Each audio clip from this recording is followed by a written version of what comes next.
¿Alguna vez te has preguntado qué ocurre en los pueblos rurales cuando cae la noche? Cuando todo está en silencio, cuando no hay nadie cerca y sientes que algo más está ahí contigo. Esta noche te traigo 3 experiencias reales, enviadas por suscriptores, personas que aseguran haber vivido cosas que no tienen explicación. Así que, comunidad, pónganse los audífonos y prepárense, porque lo que van a escuchar pasó de verdad. Yo soy el señor Tenebralia y comenzamos.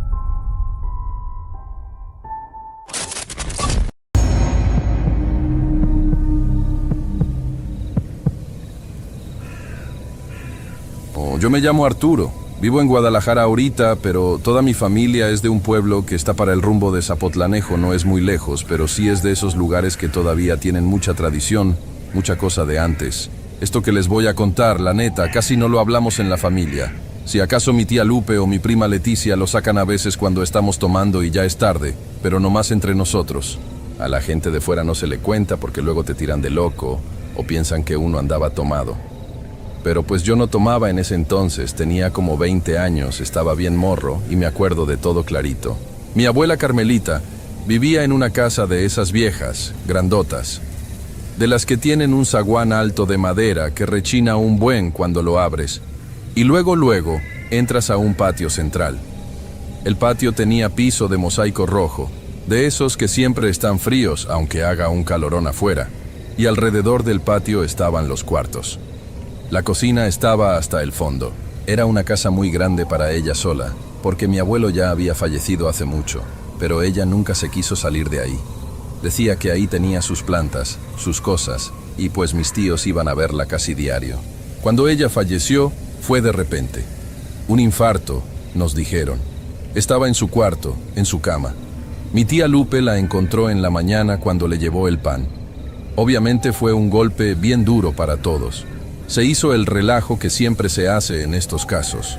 Avisar a los parientes que viven en el otro lado, conseguir el acta, ir al panteón a ver lo del terreno. Y claro, el velorio. Allá en el pueblo todavía se acostumbra mucho velar a la gente en su casa. Nada de capillas ni funerarias finas. La funeraria nomás te renta el ataúd. Te preparan el cuerpo y te lo llevan a la casa con los cirios y los pedestales esos de metal. Decidimos poner a mi abuela en la sala, que era el cuarto más grande, el que daba a la calle. Tuvimos que mover todos los muebles.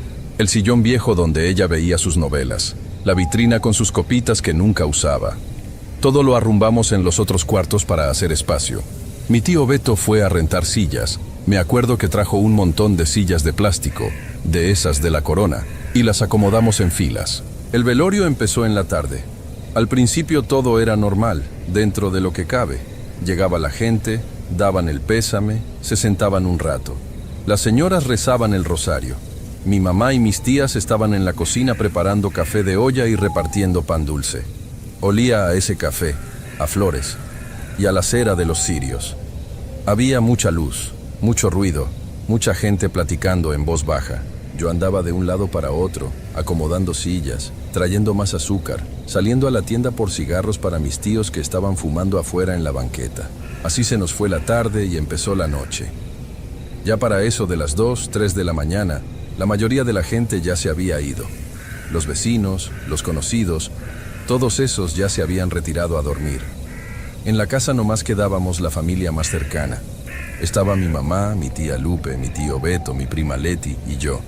Y otro tío que venía de Monterrey pero que se había quedado dormido en una silla del patio, tapado con una chamarra. Hacía frío, un frío de esos secos que te calan los huesos. Pero pues era normal, era noviembre. Estábamos sentados en las sillas de plástico ahí en la sala, alrededor del ataúd de la abuela. Ya nadie hablaba. Estábamos bien cansados, con los ojos rojos, nomás viendo a la nada o cabeceando. Había 4 cirios grandes en las esquinas del ataúd.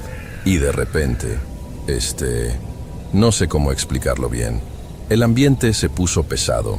No pesado de que te dé miedo, sino como cuando va a llover y el aire se siente grueso, que hasta cuesta respirar un poquito. Me acuerdo que yo estaba viendo hacia el suelo, viendo mis tenis, cuando noté que la luz de la sala bajó.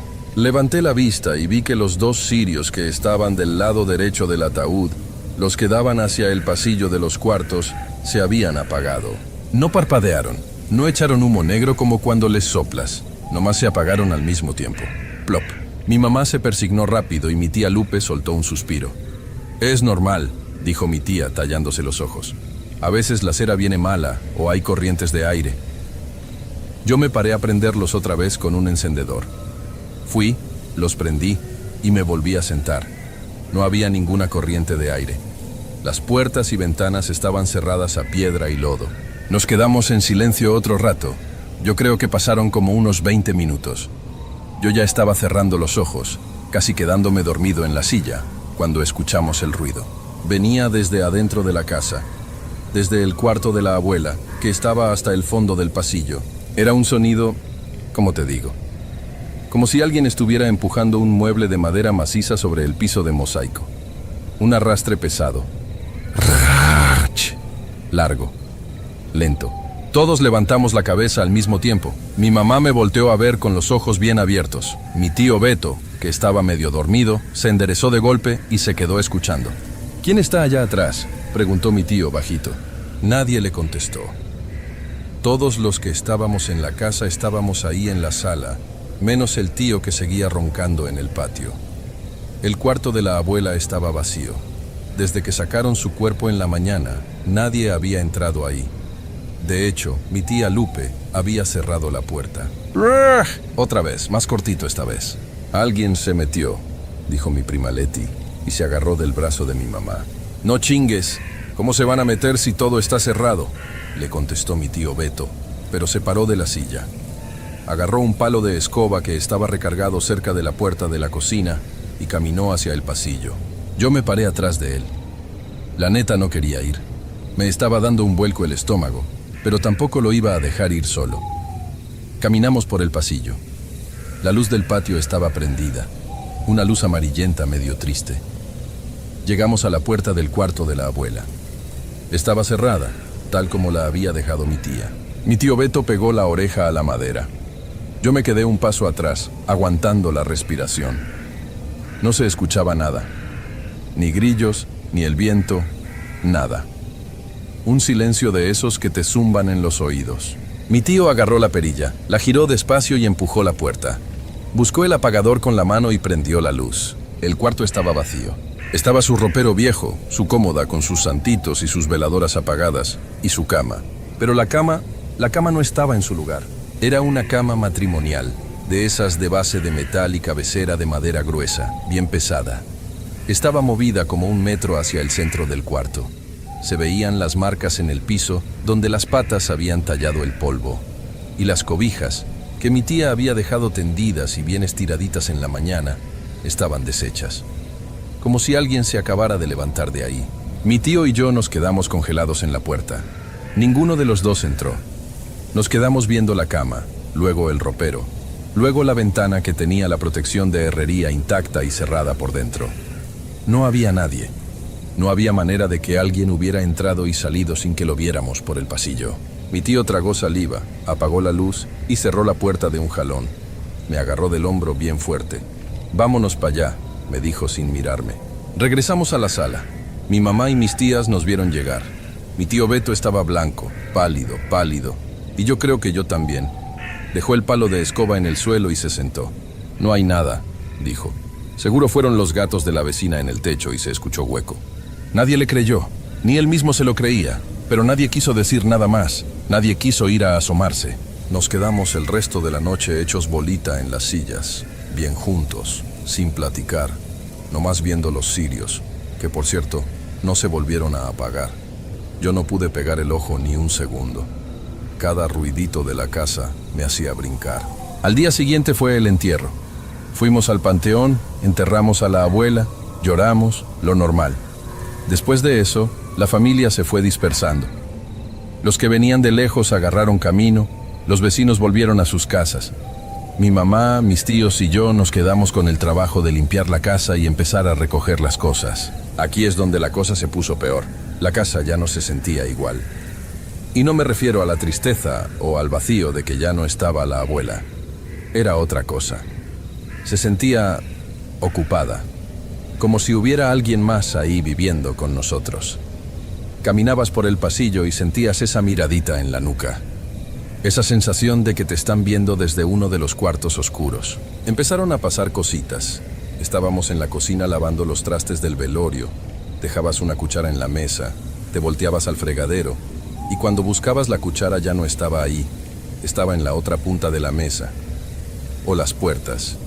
Mi tía Lupe es bien maniática con las puertas, siempre las cierra. Y a cada rato encontrábamos la puerta del baño, o la de la alacena, abiertas de par en par. Le echábamos la culpa al cansancio, al estrés. Andamos bien sacados de onda, decía mi mamá. Tratábamos de no hacerle caso. Queríamos terminar rápido de empacar la ropa de la abuela y los papeles importantes para cerrar la casa e irnos. Una semana después del velorio ya casi terminábamos. Era martes, me acuerdo bien, porque en el pueblo los martes no abren muchas tiendas y estaba todo muy callado en la calle. Yo me había quedado solo en la casa un rato porque mi mamá y mi tía fueron al centro a pagar lo último de la luz y el agua para dar de baja los servicios. Mi tío Beto ya se había regresado a su casa desde el domingo. Yo estaba en el patio, barriendo unas hojas secas que habían caído del limón. Estaba haciendo calor. El sol pegaba fuerte. Traía mis audífonos puestos, pero sin música. Nomás los traía ahí porque estaba escuchando un partido de fútbol en la radio de mi celular y se había cortado la señal. Entonces lo escuché. Vino clarito desde adentro de la casa, desde el pasillo de los cuartos. Arturo, mijo. Me quedé quieto. Dejé la escoba recargada en la pared. Me quité los audífonos. Arturo. No era un eco, no era un ruido que se pareciera a una voz. Era la voz de mi abuela. Su tono, su forma de arrastrar la R. Exactamente su voz, pero sonaba rara. Sonaba como seca, como si no tuviera aire. Venía de su cuarto, el cuarto que estaba vacío. Sentí que las piernas se me hacían de trapo. Un frío me subió desde los pies hasta la nuca, un frío bien feo que me hizo temblar. Y eso que estaba haciendo calorón a pleno sol. No era mi abuela. O sea, era su voz, pero algo adentro de mí, en la panza, me gritaba que eso que estaba allá adentro no era ella, que era una trampa. Ven, mijo, ayúdame. La voz se escuchó un poquito más fuerte, como si estuviera parada justo detrás de la puerta de su cuarto, asomándose al pasillo. No contesté. No me moví. Agarré las llaves de la casa que estaban en la mesa del patio. Abrí el zaguán lo más rápido que pude sin hacer ruido. Salí a la calle y cerré detrás de mí. Me fui caminando rápido, casi corriendo, hasta la plaza del pueblo. Ahí me senté en una banca, sudando frío, sintiendo que me iba a desmayar, hasta que vi pasar a mi mamá y a mi tía con las bolsas del mandado. Fui con ellas y les dije que ya no quería regresar a la casa, que me sentía mal del estómago. No les conté lo de la voz. Me dio miedo que me dijeran que estaba loco o que me mandaran de regreso por mis cosas. Esa noche, todos nos quedamos a dormir en la casa de mi tía Lupe, que vivía a unas cuadras de ahí. Yo seguía asustado, callado, casi no cené. Estaba sentado en la mesa de la cocina de mi tía, nomás viendo el plato. Mi tía Lupe estaba lavando los sartenes. De repente, cerró la llave del agua. Se secó las manos con un trapo. Se me quedó viendo un rato, muy seria, y luego se sentó en la silla de al lado. Suspiró pesado, miró hacia la ventana y me dijo, así de la nada, sin que yo le hubiera contado absolutamente nada de lo que pasó en la mañana. ¿La oíste, verdad? La volteé a ver y sentí que se me atoraba un nudo en la garganta. Nomás pude asentir con la cabeza. Mi tía me agarró la mano, la tenía bien fría. Yo también la oí antier en la madrugada cuando fui al baño, me dijo bajito, casi susurrando. Me habló desde la cocina, me pidió agua. Se quedó callada un segundo y me apretó la mano bien fuerte. Si la vuelves a oír, por lo que más quieras, no le vayas a contestar. Y nunca, nunca entres al cuarto si te llama. Eso que está en la casa ya no es tu abuela. Algo se quedó ahí esa noche del velorio. Algo se agarró de ella. Al día siguiente, mandamos a un muchacho del pueblo, un chalán, a que sacara las pocas cajas que faltaban de ropa y trastes. Le pagamos bien para que él entrara por las cosas. Nosotros ya no volvimos a pisar esa casa. Se le echó llave al zaguán, se le pusieron candados y así se quedó. Ya pasaron muchos años de eso. La casa sigue ahí, en el pueblo.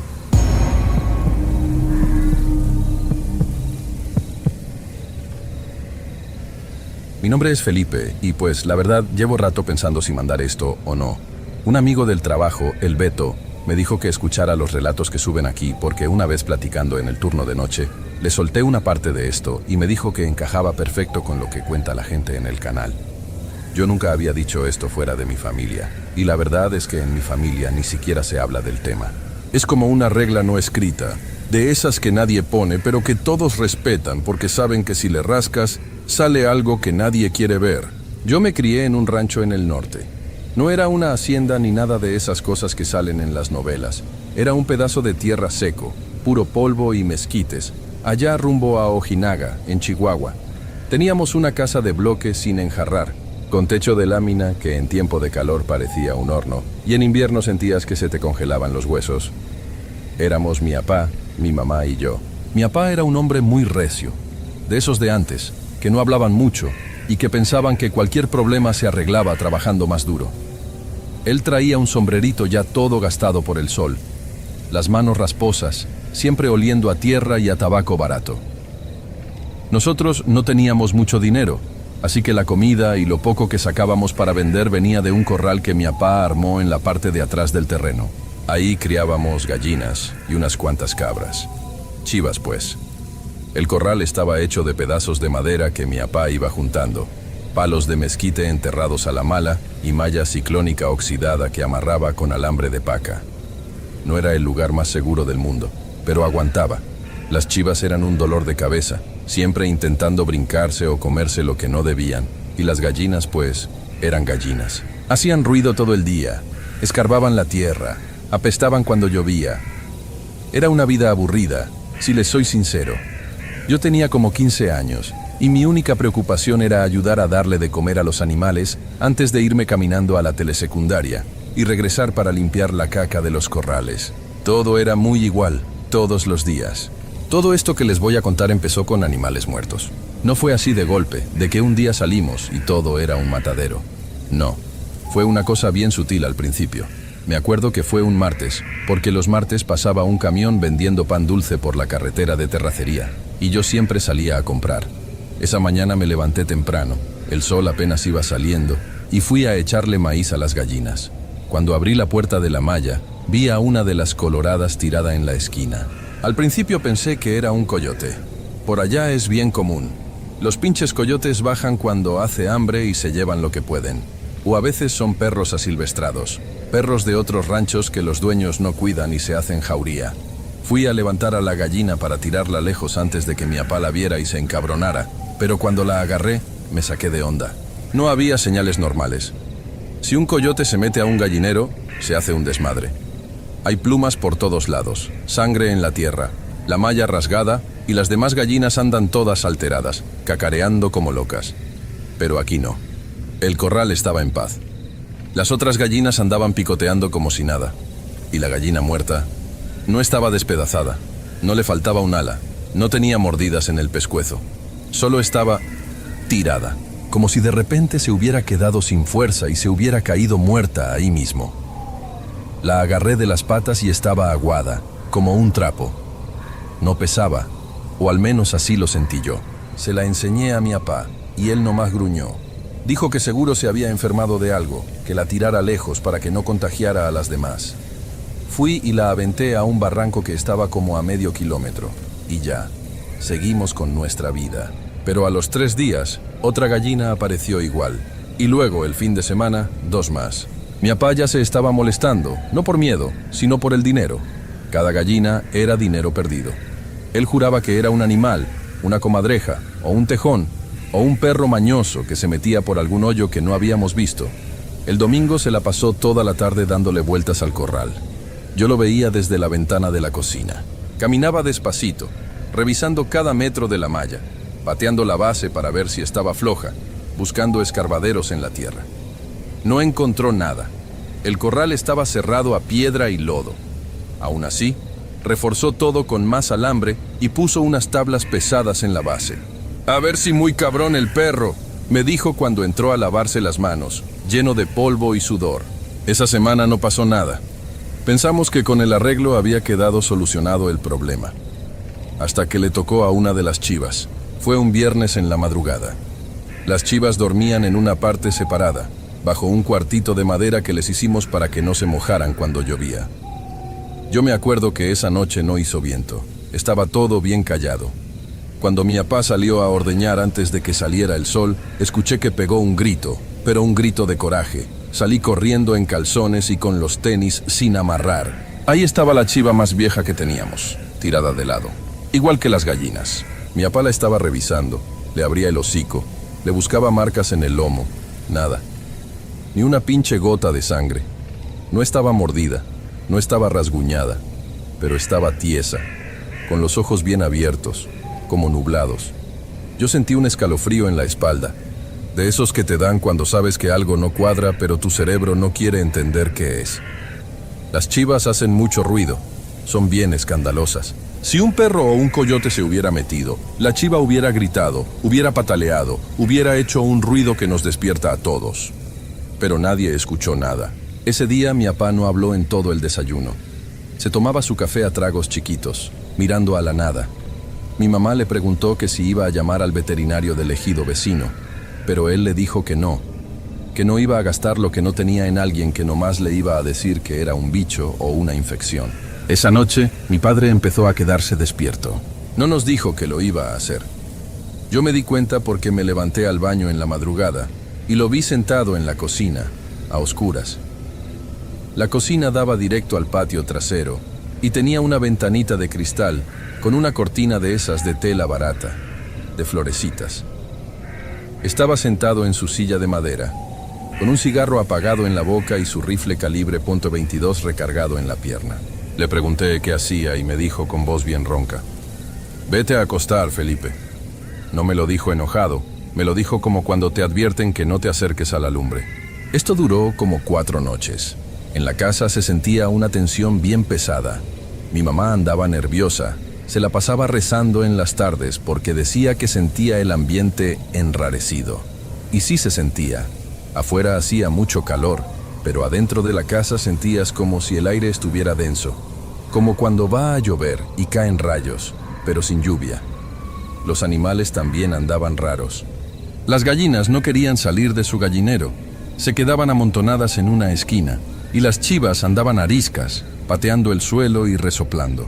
Y luego llegó esa madrugada. No sé qué hora era. Solo sé que hacía un frío de esos que te calan hasta los huesos, típicos del desierto en la noche. Yo estaba profundamente dormido en mi cuarto, tapado hasta la nariz con una cobija San Marcos. De repente, sentí una mano pesada en el hombro que me sacudió. Abrí los ojos y era mi papá. Y no traía la luz prendida. La poca luz que entraba era de la luna por la ventana. Lo vi y me asusté, porque mi papá nunca me despertaba así. Siempre era un grito desde la puerta: «Felipe, arriba, a chingarle». Pero ahora estaba inclinado sobre mi cama, y cuando vi su cara, me quedé helado. Mi papá, el hombre que yo creía que no le tenía miedo a nada, el que mataba víboras de cascabel con un palo sin parpadear, estaba pálido, pálido, pálido y sudando frío. Me puso el dedo en la boca para que no hablara. «Levántate», me susurró, bien bajito. «Ven a la cocina, pero sin hacer nada de ruido. No vayas a arrastrar los pies». Me levanté temblando. Yo pensé que se habían metido unos malandros al rancho. Por esos rumbos a veces pasaban camionetas con gente armada, y uno nomás tenía que agachar la cabeza y hacerse pendejo. Caminé detrás de él en calcetines. La casa estaba en un silencio absoluto. Nomás se escuchaba el rechinido de la madera vieja y mi propia respiración, que sentía que sonaba fuertísimo. Llegamos a la cocina. Mi papá se acercó a la ventanita.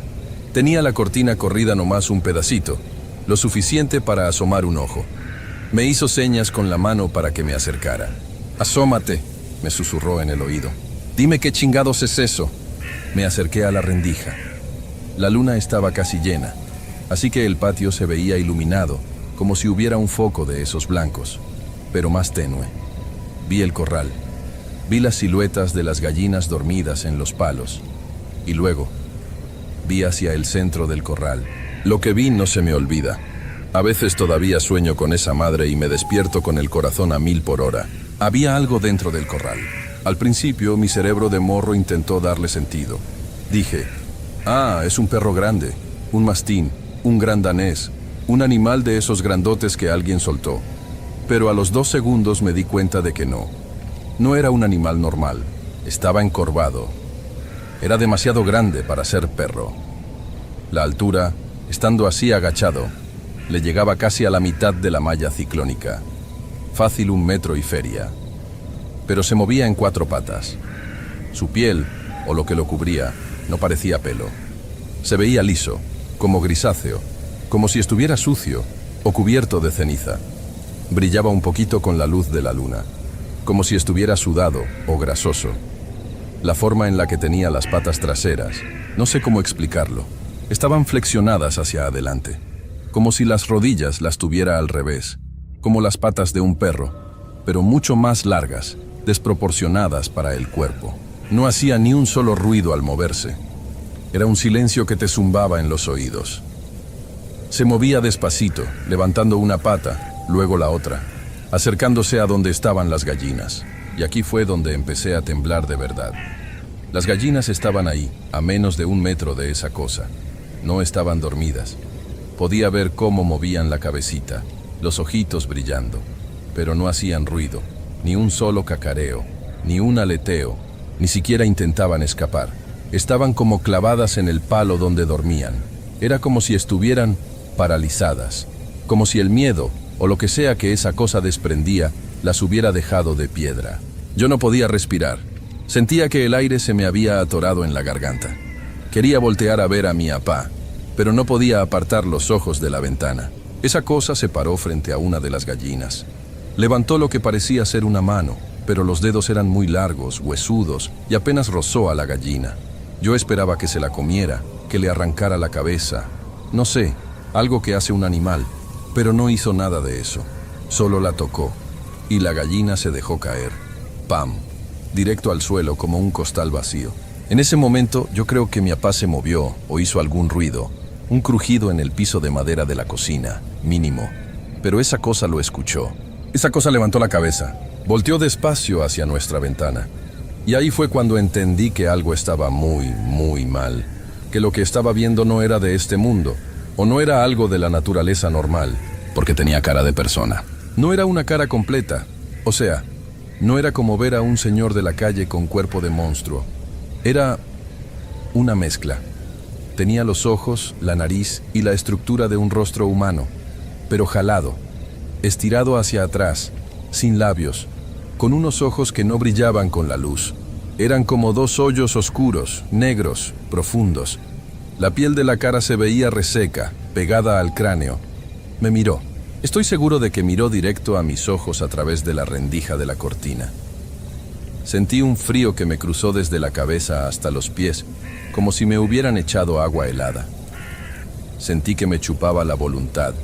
Sentí unas ganas terribles de llorar, pero no por tristeza, sino por una desesperación absoluta, un terror primitivo. Era lo suficiente humano para saber que no era un animal y lo suficientemente monstruoso para saber que no era una persona enferma ni nada de eso. Mi papá no aguantó más. Me agarró del brazo, me jaló hacia abajo con una fuerza bruta y cerró la cortina de golpe. Caímos los dos al piso de la cocina. Mi papá estaba jadeando, abrazando su rifle contra el pecho. Yo me hice bolita en el suelo, tapándome la boca con las manos para no gritar, porque tenía ganas de gritar a todo pulmón. Nos quedamos ahí sentados, en lo oscuro, en el piso frío.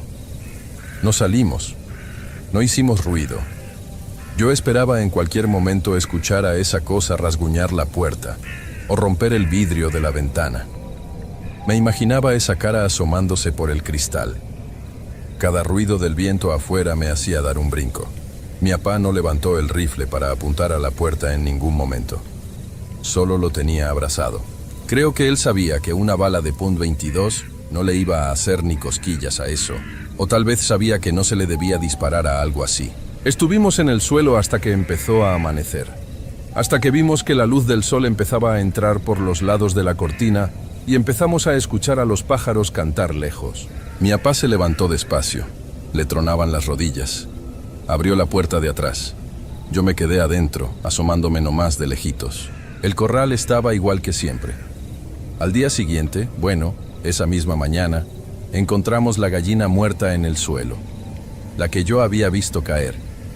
Fui a verla con mi papá. Estaba igual que las otras, sin sangre, sin heridas, como si estuviera vacía por dentro, aguada. Mi papá no dijo ni una palabra. Agarró una pala, hizo un hoyo profundo detrás del corral, aventó la gallina y le echó tierra. Luego fue por sus herramientas, quitó el alambre nuevo que había puesto días antes y dejó el corral normal. A las 2 semanas llegó una camioneta a Estaquitas con unos señores de otro ejido. Mi papá vendió todos los animales, remató las chivas, vendió las gallinas casi regaladas. Yo le ayudé a subir las jaulas y a arrear a las cabras. Los señores se fueron muy contentos pensando que habían hecho el negocio de su vida. El corral se quedó vacío. Con el tiempo se llenó de maleza y la malla se terminó de caer. Mi papá nunca explicó nada. Mi mamá le reclamó por días. Le decía que de qué íbamos a vivir, que por qué había malbaratado los animales así de repente. Él no le contestaba. Solo se salía al porche a fumar, mirando hacia el monte. Yo tampoco hablé de eso con mi mamá. Me daba pánico siquiera recordarlo. Y sentía que si lo decía en voz alta, iba a traer a esa cosa de vuelta. Pasaron los años. Yo crecí, me fui del rancho, me vine a vivir a la ciudad para buscar trabajo en las maquilas y hacer mi vida. Mi papá ya falleció, hace como unos 5 años. En todo ese tiempo, desde aquella madrugada hasta el día que lo enterramos, nunca volvimos a hablar de lo que vimos, jamás. Era como un pacto de silencio. Pero una vez, solo una vez, poco antes de que yo me viniera a la ciudad, estaba empacando mis cosas en una maleta vieja. Mi papá estaba sentado en el marco de la puerta de mi cuarto, viéndome. Ya estaba más viejo, más cansado. Yo le dije que me iba porque quería salir adelante, que en el rancho no había futuro. Él asintió con la cabeza. Y de la nada, sin que yo le preguntara nada, mientras veía hacia el pedazo de terreno donde antes estaba el corral, me dijo una frase. Fue la única vez que hizo referencia a esa noche. Me miró a los ojos con esa misma mirada pesada y cansada y me dijo: «Hiciste bien en no hacer ruido ese día, Felipe.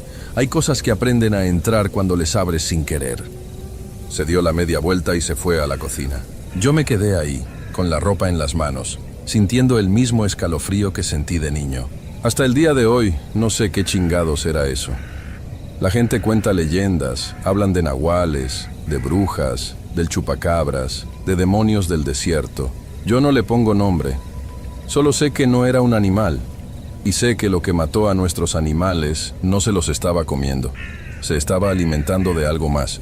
Su miedo, su energía, no sé. Yo vivo en un departamento ahora, en un 3er piso. Pero hay noches en las que escucho a los perros de la calle ladrar a lo pendejo. Y luego de repente se callan. Se callan todos al mismo tiempo. Gracias por dejarme contar esto en su espacio.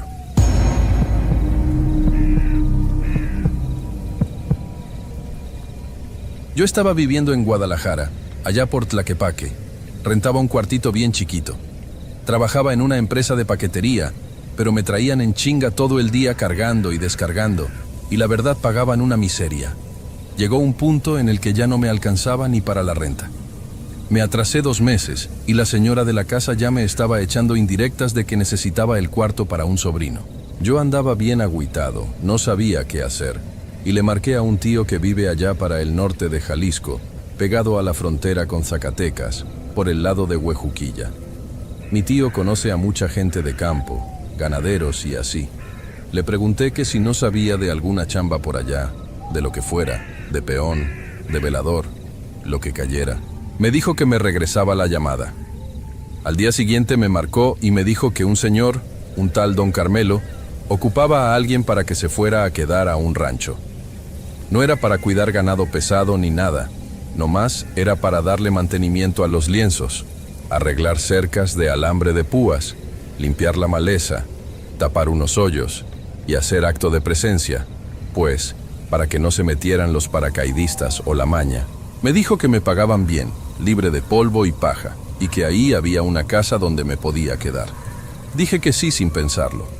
Entregué mi cuarto en Tlaquepaque, malbaraté unas cosillas que tenía, un refri chiquito y una tele, y me fui a la Central Nueva a agarrar un camión. El viaje estuvo pesadísimo. Fueron un buen de horas, con el calor a todo lo que da y el camión parando en cada pueblito. Me bajé en la cabecera municipal ya cuando estaba oscureciendo. Ahí me estaba esperando el tal Don Carmelo, en una camioneta Nissan de esas estaquitas, ya bien traqueteada. El señor era de pocas palabras, ya grande, traía su sombrero y las manos bien curtidas. Nomás me saludó, me subió a la caja de la camioneta junto con mi mochila y arrancamos. El camino al rancho se me hizo eterno. Salimos del pueblo y agarramos pura terracería. Yo creo que habremos manejado como 1 hora y media para adentro de la sierra. No se veía nada, nomás el polvo que levantaba la camioneta y los matorrales secos a los lados del camino con las luces de la Nissan. Ni una casa, ni un poste de luz. Pura oscuridad y cerros. Cuando por fin llegamos, el señor se bajó, abrió un portón de madera atorado con un alambre y metió la camioneta. La casa del rancho estaba ahí en medio de la nada. Era una construcción de material, de ladrillo pelón con techo de lámina, sin pintar, ya vieja. Tenía un cuartito que era la cocina, otro cuarto grande para dormir y un baño afuera, de esos que tienes que echarle agua con la cubeta. Don Carmelo me bajó un costalillo con despensa. Frijol, arroz, unas latas de atún, maseca, café soluble y unas botellas de agua. Me dijo que adentro había un catre viejo pero que el colchón aguantaba y que había una hornilla de gas con un tanquecito de esos de 10 kilos. Ahí te acomodas, muchacho. Yo vengo a dar la vuelta el domingo a ver qué te hace falta. Nomás me revisas bien la cerca del lado del arroyo, que se meten las vacas del vecino, me dijo. Y ya, se subió a su camioneta y se fue. Me quedé ahí, en medio del silencio más cabrón que he sentido en mi vida.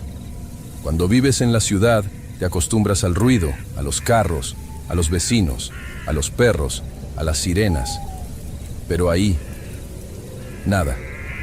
Nomás el zumbido de los grillos y el viento pegando en las láminas. Me metí a la casa. Olía a encierro, a polvo, a humedad de la que se queda pegada en las paredes aunque haga un calor del diablo afuera. Prendí un foco, que era el único que servía, colgado de un cable pelón en medio del cuarto. El catre estaba en una esquina. Dejé mi mochila. Barrí un poco porque estaba lleno de tierra y caca de ratón. Me tomé un vaso de agua y me acosté. Estaba tan cansado del viaje que me quedé dormido de volada.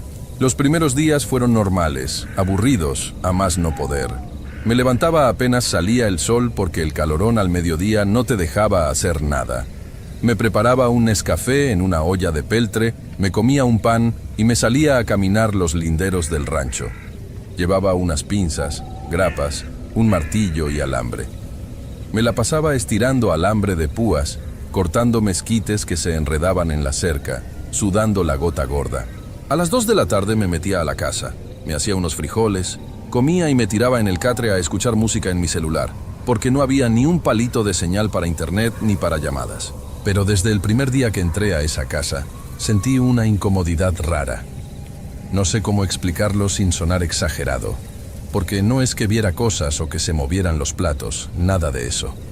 Era una sensación física, como cuando estás en una fila y sientes que el de atrás está demasiado cerca de tu nuca y te volteas por instinto. Haz de cuenta eso, pero todo el tiempo, como si la casa estuviera demasiado chica por dentro, como si el aire pesara. Yo le echaba la culpa al encierro, a la soledad.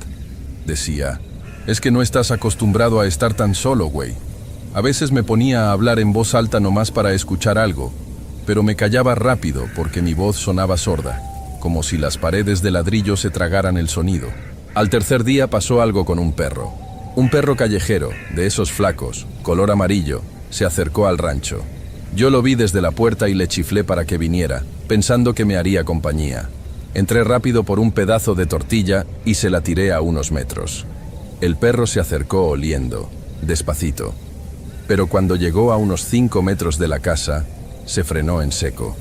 Se quedó viendo hacia la puerta, o sea, hacia donde estaba yo parado. Pero no me veía a mí, veía al marco de la puerta.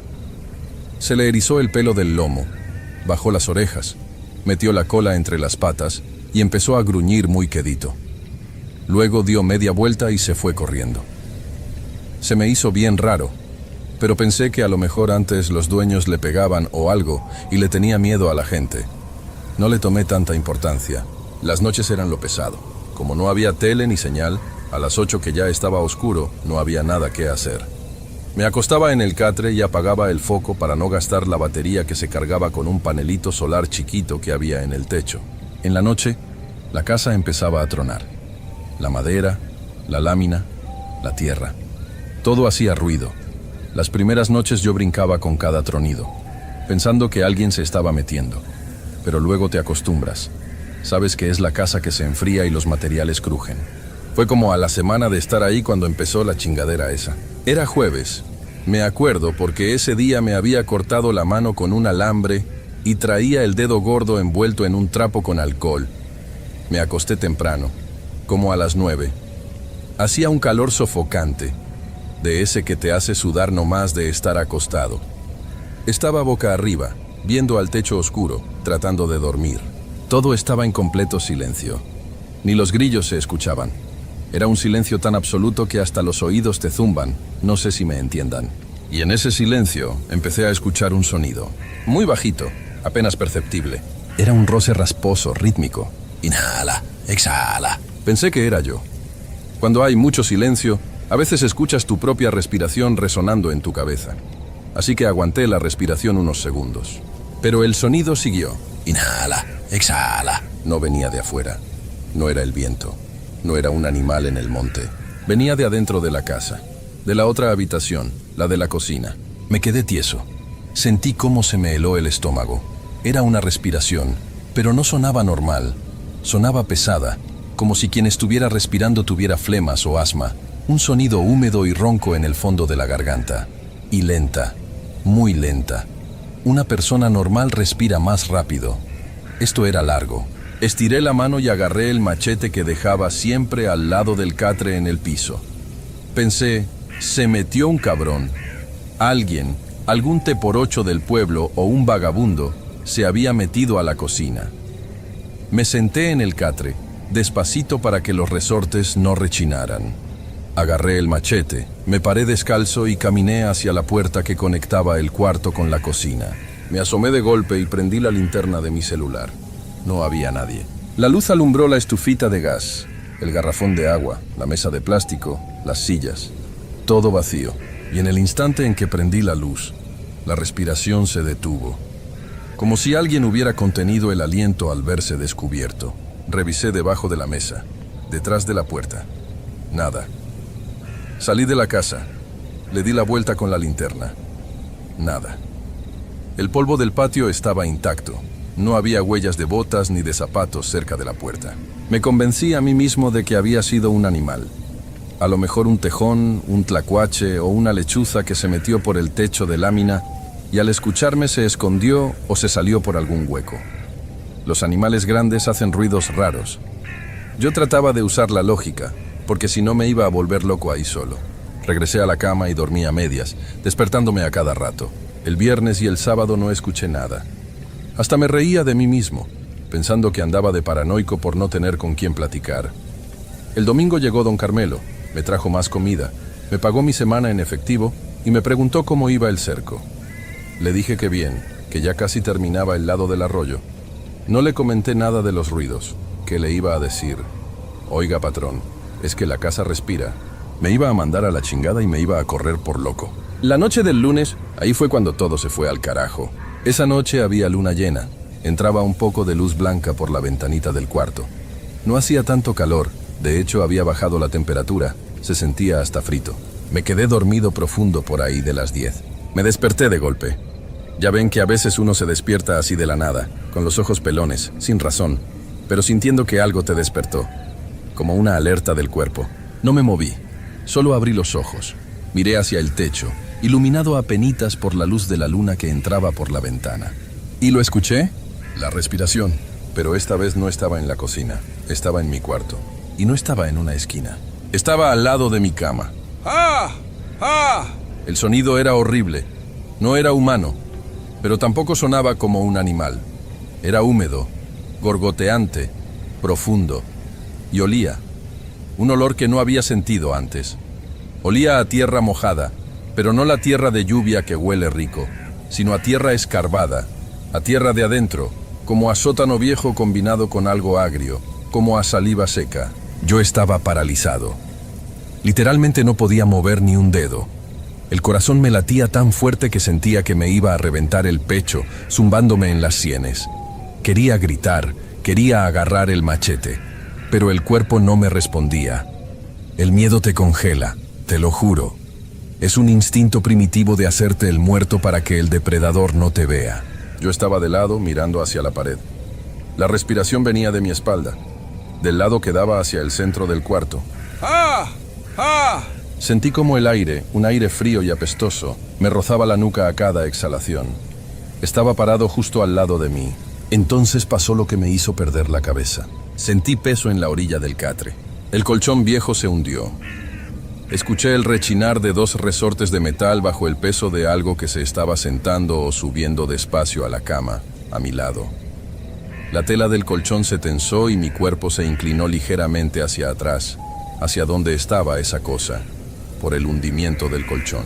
La respiración cambió, se hizo más corta, más rápida. Estaba ahí, estaba en la cama conmigo. Yo cerré los ojos con tanta fuerza que me dolían los párpados. Empecé a rezar en mi mente, un Padre Nuestro, un Ave María, lo que me acordaba, todo revuelto. No abrí los ojos. Sabía que si me volteaba a ver qué era eso, me iba a morir ahí mismo de un infarto. La presencia era pesadísima. Sentía una presión en el aire, como si la habitación se hubiera encogido, como si hubiera una masa enorme ocupando el espacio. No me tocó. En ningún momento me puso una mano encima ni nada. Solo estaba ahí, hundiendo el colchón, respirando pesado, a centímetros de mi espalda. No sé cuánto tiempo pasó. Cuando estás así, los minutos parecen horas. Pudo haber sido media hora. Pudieron haber sido 2 horas. Yo seguía tieso, sudando frío, esperando el momento en que me atacara. Pero de repente, el peso se levantó. El colchón volvió a su lugar con un leve chillido de los resortes. La respiración se empezó a alejar, despacio, hacia la puerta de la cocina. Luego, silencio. No me moví el resto de la noche. Me quedé en la misma posición hasta que empecé a ver que la luz de la luna cambiaba y el cuarto se empezaba a poner gris porque estaba amaneciendo. Hasta que escuché el canto de unos pájaros afuera y vi la luz del sol entrar de lleno por la ventana, me atreví a moverme. Me senté en la cama. Estaba empapado en sudor pero temblando de frío. Me paré con cuidado. El cuarto estaba vacío. Caminé a la cocina. Vacía. Estuve a punto de convencerme otra vez de que lo había soñado, de que fue una parálisis del sueño, que la mente te juega trucos bien cabrones. Quería creer eso, te lo juro que quería creerlo para calmarme. Pero me regresé al cuarto para agarrar mis botas. Y ahí me di cuenta. La casa no estaba encementada por completo. El piso del cuarto era de un cemento viejo que siempre soltaba mucho polvo. Yo no había barrido desde el viernes, así que había una capita fina de polvo color crema sobre el piso. Y en el suelo, justo al lado de mi catre, de donde se había hundido el colchón, había marcas en el polvo. Me le quedé viendo fijamente y sentí que se me iba el aire. No eran pisadas. No había forma de botas, ni garras, ni pezuñas, ni pies descalzos. Era un surco, ancho, como de 1 metro de diámetro. Una marca lisa en el polvo, como si alguien hubiera arrastrado un costal inmenso y pesado desde la puerta de la cocina hasta el lado de mi cama. El rastro borraba el polvo a su paso, dejando el cemento limpio debajo, y se detenía exactamente donde yo estaba durmiendo. Luego, el mismo surco se regresaba por donde vino, hacia la cocina, y desaparecía en el borde de la puerta de salida que estaba abierta. Agarré mi mochila. Ni siquiera metí toda mi ropa. Nomás agarré lo que tenía a la mano, mi celular, mi cartera, y cerré la mochila a la brava. Dejé el costal de despensa, dejé las herramientas, dejé todo. Salí de la casa caminando rápido, casi corriendo. No volteé para atrás. Salí al camino de terracería y empecé a caminar hacia el pueblo. Hacía un calor infernal, pero no me importó. Yo solo quería alejarme de ese pedazo de tierra. Caminé como 2 horas, hasta que pasó una camioneta de unos ejidatarios que llevaban pacas de alfalfa, y les rogué que me dieran un aventón a la carretera. Me trepé en las pacas, y de ahí me bajé en un entronque donde pasaban los camiones de regreso a Guadalajara. Desde ahí, en una caseta de teléfono público porque todavía no traía saldo, le marqué al número de don Carmelo. Me contestó al tercer tono. ¿Bueno? Oiga, don Carmelo, soy Daniel, el del rancho. ¿Qué pasó, muchacho? ¿Qué se te ofrece? Ya no voy a seguir trabajando. Dejé la casa cerrada. Ahí disculpe, pero ya me voy para Guadalajara. Tuve una emergencia familiar. No le iba a decir la verdad. Quería evitarme la burla. Hubo un silencio largo del otro lado de la línea. Se escuchaba nomás la estática, y luego don Carmelo habló. Su voz ya no sonaba igual que antes. Sonaba más grave, como resignada. Ah, está bien, suspiró. No te preocupes. Por eso nadie me dura ahí más de 2 noches. Tú aguantaste mucho. Me colgó. El teléfono se quedó haciendo tú. Yo me quedé con la bocina en la mano. No he vuelto a trabajar en el campo. Pues ahí está mi historia. A ver si la leen. Saludos.